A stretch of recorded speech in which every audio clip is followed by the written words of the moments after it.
त्रयः द्वौ एकः। नमो नमः। अहं ज्योतिप्रसादः अत्र स्वस्य यूट्यूब चैनल मध्ये भवतां सर्वेषाम् एकवारं पुनः हार्दिकं स्वागतम् अभिनन्दनं च करोमि। सेमुषि द्वितीयो भागः दशमवर्गाय इति पाठ्यपुस्तके षष्ठः पाठः पाठस्य नाम अस्ति सुभाषितानि। किमस्ति? सुभाषितानि। तो पाठ के ओर चलते हैं। करें कि संस्कृत कृतियों के जिन पद्यों या पद्यांशों में सार्वभौम सत्य को बड़े मार्मिक ढंग से प्रस्तुत किया गया है, यानी कि जो संस्कृत की जो कृतियां हैं उनमें सत्य को जो है, जो पद्यांशों के माध्यम से जो सत्य है उसको बड़ी अच्छी, मार्मिक का मतलब होता है हृदय को छूने वाला, प्रस्तुत किया गया है। उन पद्यों को सुभाषित कहते हैं, यानी कि जो मर्म को, यानी जो हृदय को छू लेती है, जो हृदय को अच्छी लगती है, उन्हीं को हम सुभाषित कहते हैं। सुंदर भाषित, सुभाषित। प्रस्तुत पाठ में ऐसे हम 10 सुभाषितों का अध्ययन करेंगे, यानी कि ऐसे 10 सुभाषितानि दी गई हैं जो संस्कृत के विभिन्न ग्रंथों से संकलित है, यानी कि किसी एक पाठ्य पुस्तक से नहीं। जहाँ से लगा कि ये उपाधेयता है, ये हमारे जीवन के आदर्शों को आगे बढ़ा सकते हैं, तो उन सुभाषितों को यहाँ पर लिया गया है। इन सुभाषितों में परिश्रम का जो महत्व होता है, क्रोध का जो दुष्परिणाम है या उसका जो दुष्प्रभाव है, सभी वस्तुओं की जो उपाधेयता है, उपयोगिता है, और बुद्धि की जो विशेषता है, इन विषयों पर इस पाठ के अंतर्गत जो आने वाली 10 सुभाषितानि हैं उनको हम पढ़ेंगे। जीवन के मूल्यों को जानेंगे, क्रोध के दुष्प्रभाव, क्रोध को नियंत्रण करना जानेंगे, और सभी को समान अधिकार इस जीवन में परमात्मा द्वारा दिए गए हैं। और जैसे कहते हैं कि जहाँ पर सुई का काम होता है तो वहाँ पर सुई ही काम आती है, वहाँ पर तलवार काम नहीं आती है। तो बड़ी चीज़ को देख करके छोटे की कभी अवहेलना नहीं करनी चाहिए। तो पहले आपके पास हम सुभाषित आ रही है, पहले हम केवल सुभाषितों को पढ़ेंगे, उसके बाद हम जो इसका हिंदी अनुवाद या फिर इस पाठ के अंतर्गत जो व्याकरणिक कार्य या फिर जो हिंदी अनुवाद है उसको हम जानेंगे। लेकिन उससे पहले मैं आप सभी से निवेदन करता हूं कि यदि आप मेरे इस YouTube चैनल पर नए हैं तो इसे सब्सक्राइब, लाइक करके बेल आइकन को ज़रूर दबाइए, जिससे कि आपको आगामी कोई भी वीडियो यदि मैं YouTube पर अपलोड करता हूं तो उसका नोटिफिकेशन आप तक आ सके। तो प्रिय बच्चों, चलते हैं सीधे पाठ की ओर। पहले हम पाठ को स्वर, लय, ताल, यति, गति, आरोह अवरोह क्रम में पढ़ेंगे, यानी सुभाषितों को हम छंद में पढ़ेंगे। आलस्यं हि मनुष्याणां शरीरस्थो महान् रिपुः नास्त्युद्यं समो बन्धुः कृत्वायं नावसीदति। गुणी गुणं वेत्ति न वेत्ति निर्गुणो बली बलं वेत्ति न वेत्ति निर्बलः। पिको वसन्तस्य गुणं न वायसः करी च सिंहस्य बलं न मूषकः। करी च सिंहस्य बलं न मूषकः। निमित्तमुद्यमस्य उद्देश्य हि यः प्रकुप्यति ध्रुवं स तस्यापगमे प्रसीदति। अकारणद्वेषी मनस्तु यस्य वै कथं जनस्तं परितोषयिष्यति।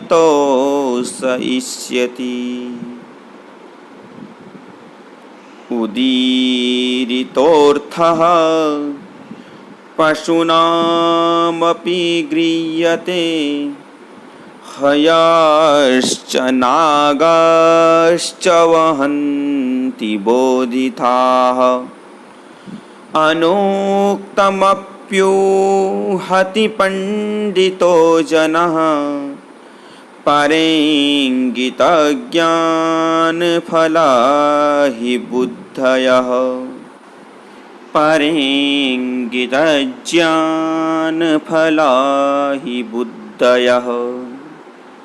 अब हम इसके जो पदार्थ है एवं इसके जो भाव अर्थ है उसके माध्यम से हम अब इन श्लोकों को जानेंगे, इनको समझेंगे। तो चलते हैं पहले इनके पदार्थ जो इसमें व्याकरण कार्य है उसको जानते हैं। ये है शरीरस्थो शरीरे स्थितः रिपुः शत्रुः नास्त्युधम समो ना अस्ति उद्यम समो नावसीदति ना अवसीदति अवसीदति दुख पाता है। इसका जो भावार्थ है वो क्या कह रहे हैं कि जो मनुष्य है उसके शरीर में एक शत्रु है और उस शत्रु का नाम क्या है? आलस्य। क्या है उस शत्रु का नाम? आलस्य। और उद्यम बोलते हैं परिश्रम को। नास्ति उद्यम समः बंधुः, यानी कि उद्यम के समान कोई बंधु नहीं है। बंधु यानी भाई नहीं है। कृत्वा यम न वसीदति, जिसको करके मनुष्य कभी दुख नहीं उठाता है बल्कि ऊंचाइयों को छूता है। यानी कि इस श्लोक का मतलब ये है कि आलस्य जो है वो मनुष्य के शरीर के लिए सबसे बड़ा शत्रु है, जबकि उद्यम यानी जो परिश्रम है वो मनुष्य का बंधु है, जिससे कि जो मनुष्य होता है वो ख्यातियों को, कीर्तियों को, लाभ, यश की प्राप्ति करता है। इसलिए हमें जो हमारे शरीर में आलस्य है उस आलस्य को त्याग करके हमें परिश्रम की ओर बढ़ना चाहिए। हमें अपने कार्य के प्रति कभी भी आलस्य नहीं करना चाहिए। उस कार्य को परिश्रम से करना चाहिए जिससे कि हमें ऊंचाइयां प्राप्त हो। चलते हैं अगले श्लोक की तरफ। इसका पदार्थ देखते हैं पहले। वेति जानाति जानता है, निर्गुणः नास्ति गुणः यस्मिन् अर्थात गुणहीनः, निर्बलः नास्ति बलम यस्मिन् अर्थात बलहीनः, वायसः काकः कोआ, करी गजः हाथी, पिकः कोयल, काकः कृष्णा, पिकः कृष्णः। अब इसका भावार्थ देखते हैं एक बार कि गुणवान ही गुणों को जानता है। जो गुणवान व्यक्ति होता है, जिसके अंदर गुण होते हैं, वही गुणों को पहचानता है, गुणहीन नहीं पहचान सकता। बलवान ही बल को पहचानता है, बलहीन नहीं। यानी कि जो व्यक्ति बलशाली है, शक्तिशाली है, वही पहचान सकता है कि सामने वाले के अंदर कितना बल है, कितनी ताकत है। बलहीन नहीं, जो खुद कमज़ोर हो, दुर्बल हो। बसंत के गुण कोयल ही पहचान सकती है। बसंत ऋतु का आगमन जब होता है तो कोयल बोल पड़ती है। अब उसके गुणों को कौन पहचानता है? केवल कोयल ही पहचानती है। किसको? बसंत के गुणों को। और शेर की जो ताकत होती है उसे हाथी ही पहचान सकता है, हाथी ही जान सकता है, चूहा नहीं। चूहा जो होता है वो हाथी के बराबर बलवान नहीं, तो वो क्या जाने कि शेर में कितनी ताकत है। हाथी खुद बलवान होता है तो उसे पता है कि शेर की ताकत कितनी है। अब इसमें क्या कहना चाह रहे हैं कि जो योग्य व्यक्ति होता है वही योग्यता की पहचान कर सकता है। अयोग्य में इतनी क्षमता नहीं होती है कि वे किसमें कितना गुण है, किसमें कितनी विद्या है या किसमें कितनी शक्ति है, इसकी पहचान कर सके। इसकी पहचान कौन कर सकता है? जो व्यक्ति योग्य हो, जिसके अंदर खुद गुण हो, वही दूसरे के गुणों को पहचानेगा। ठीक है। और जो बलवान हो वही दूसरों को बलों को पहचान सकता है। तो आशा करता हूँ कि आपको इस श्लोक का जो अर्थ है वो समझ में आ गया होगा। अब हम अगले श्लोक की तरफ चलते हैं। पदार्थ देखते हैं इसके। निमित्तम कारणम, कारण। प्रकुप्यति ही, प्रकर्षण कुप्यति, बहुत अधिक क्रोध करता है। ध्रुवम निश्चयेन, अव्यय पद है, निश्चय ही। तस्यापगमे, तस्य अपगमे, उसके दूर होने पर। प्रसीदति, प्रसीदति का मतलब होता है प्रसन्न होता है। अकारणद वेशी, यह कारणम विनैव द्वेषम करोति, यानी जो बिना कारण के ही ईर्ष्या करता है। मनस्तु, मनः तु, जनस्तम, जनः तम, परितोषयिष्यति, प्रसन्न करेगा। अब इसका अर्थ ये है कि जो व्यक्ति किसी कारणवश किसी पर क्रोध करता है या क्रुद्ध होता है तो वह उस कारण के समाप्त हो जाने पर उस पर प्रसन्न भी हो जाता है। लेकिन जिस व्यक्ति का स्वभाव बिना किसी कारण के द्वेष करने वाला होता है तो लोग उसे किस भांति प्रसन्न कर पाएंगे, यानी संतुष्ट कर पाएंगे। अब यहाँ पर कहने का तात्पर्य यह है कि कोई व्यक्ति यदि किसी पर किसी कारणवश उसने कोई गलती की है या उससे कोई अपराध हो गया, उसने कुछ गलत बोला है, तो उस पर क्रोध भी आ जाता है। लेकिन जब वो कारण निकल जाता है तो वो उस पर प्रसन्न भी हो जाते हैं। लेकिन किसी का स्वभाव ऐसा होता है कि हमेशा क्रोध ही करते रहते हैं, हमेशा उल्टा सीधा ही बोलते रहते हैं, कभी भी शांति से बात नहीं करते हैं, तो ऐसे व्यक्ति को कोई कैसे प्रसन्न कर सकता है? अर्थात वो व्यक्ति कभी भी प्रसन्न नहीं रह सकता है। इसलिए प्रिय बच्चों, बिना मतलब का हमें कभी भी क्रोध नहीं करना चाहिए। ठीक है, क्योंकि क्रोध जो है वो हमारी बुद्धि का नाश कर लेता है। फिर हमें उस समय जो हमारी मन की स्थिति होती है, जो हमारा मन होता है, वो उचित और अनुचित नहीं समझ पाता है और इसलिए हमारा जो विनाश होता है वो हो करके ही रहता है। इसलिए बिना मतलब का, व्यर्थ का हमें कभी भी क्रोध नहीं करना चाहिए। तो ये था इस श्लोक का अर्थ। चलते हैं अगले श्लोक की तरफ। अगला श्लोक आपके पास आ रहा है। आज इसका अंतिम श्लोक का आज का ये, आज हम इतना ही पढ़ेंगे। उदीरितो अर्थः, उदीरितः अर्थः, उदीरिता यानी कहा गया।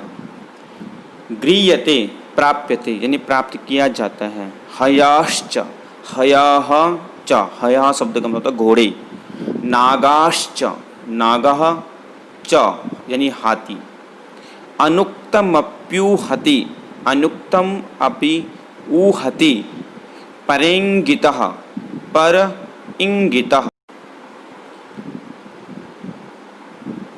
इंगित ज्ञान फला, इंगित ज्ञानमेव फल यस्याः ताः, यानी संकेतों को समझने वाला।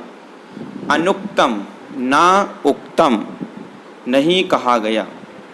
ऊहति यानी तार्किक ढंग से निर्धारण करता है। तार्किक बोलते हैं बुद्धि, सोच समझ करके, तर्क के माध्यम से समझा करके। तो इसका हम भावार्थ को एक बार देखते हैं, हिंदी अर्थ को हम एक बार इसका देखते हैं कि क्या कहना चाह रहे हैं इस हिंदी के अर्थ में इसका।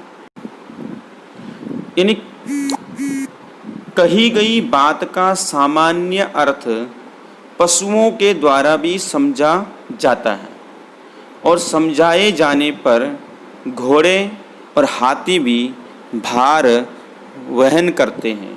पंडित यानी बुद्धिमान विवेकी व्यक्ति नहीं कही गई अन्यथा कही गई भी जो समझ लेते हैं, क्योंकि उनकी बुद्धि दूसरे के संकेतों को भी आसानी से ग्रहण कर लेती है। अब इसका हम एक बार जो अर्थ है उसको मैं आपको बताता हूँ कि क्या कहना चाह रहे हैं इस श्लोक में। अर्थात कही हुई बातों को जो है वो सामान्य व्यक्ति भी समझ सकता है, यानी कि पशु भी समझ जाते हैं। जैसे अगर आप पशुओं को इधर से उधर हाँकना शुरू करो तो वो भी हाँक जाते हैं, उनको डंडा दिखाओ तो वो भी क्या कर लेते हैं, मुड़ जाते हैं, मान जाते हैं, डर जाते हैं। तो वही कह रहे हैं कि कही गई बात को तो सामान्य व्यक्ति भी समझ सकता है, लेकिन समझाए जाने पर उसको जो घोड़े आदि होते हैं वो भी भार को वहन करते हैं, यानी भार उठा लेते हैं, क्योंकि उनको समझाया जाता है, उनको शुरू में प्रैक्टिस की जाती है। लेकिन जो बुद्धिमान व्यक्ति होते हैं उनको नहीं कही गई बात, यानी उनको बात बताई नहीं जाती है, लेकिन वो परिस्थिति को समझ जाते हैं कि हमें यहाँ पर नहीं बोलना चाहिए, हमें यहाँ पर ये करना चाहिए। तो वो उस बात को संकेत यानी इशारों के माध्यम से या समय की परिस्थितियों के माध्यम से कह सकते हैं, आप लोग उसको समझ जाते हैं। यानी कि हमें कब बोलना है, कब नहीं बोलना है, इसका भी हमें अवश्य ध्यान रखना चाहिए। उचित और अनुचित का भी ध्यान रखना चाहिए, कहाँ पर बोलना है इसका भी ध्यान रखते हुए हमें अपना व्यवहार में परिवर्तन लाना चाहिए। यानी कि समझी हुई बात जो हो, वो जो कहते हैं ना कि समझदारों के लिए इशारा काफ़ी, तो यहाँ पर जो समझदार व्यक्ति होते हैं उनको संकेत ही दे देते हैं और वो इस बात को समझ जाते हैं। इसलिए हमें भी समझदार बनना चाहिए और जिससे कि हमारा जीवन सफल हो सके। तो प्रिय बच्चों, आशा करता हूँ कि आपको ये जो सुभाषितानी थे ये समझ में आए होंगे और आपने इनको पढ़ने का प्रयास किया होगा। अब आप इनको एक बार फिर से आवृत्ति कीजिए। तब तक के लिए नमो नमः, धन्यवाद।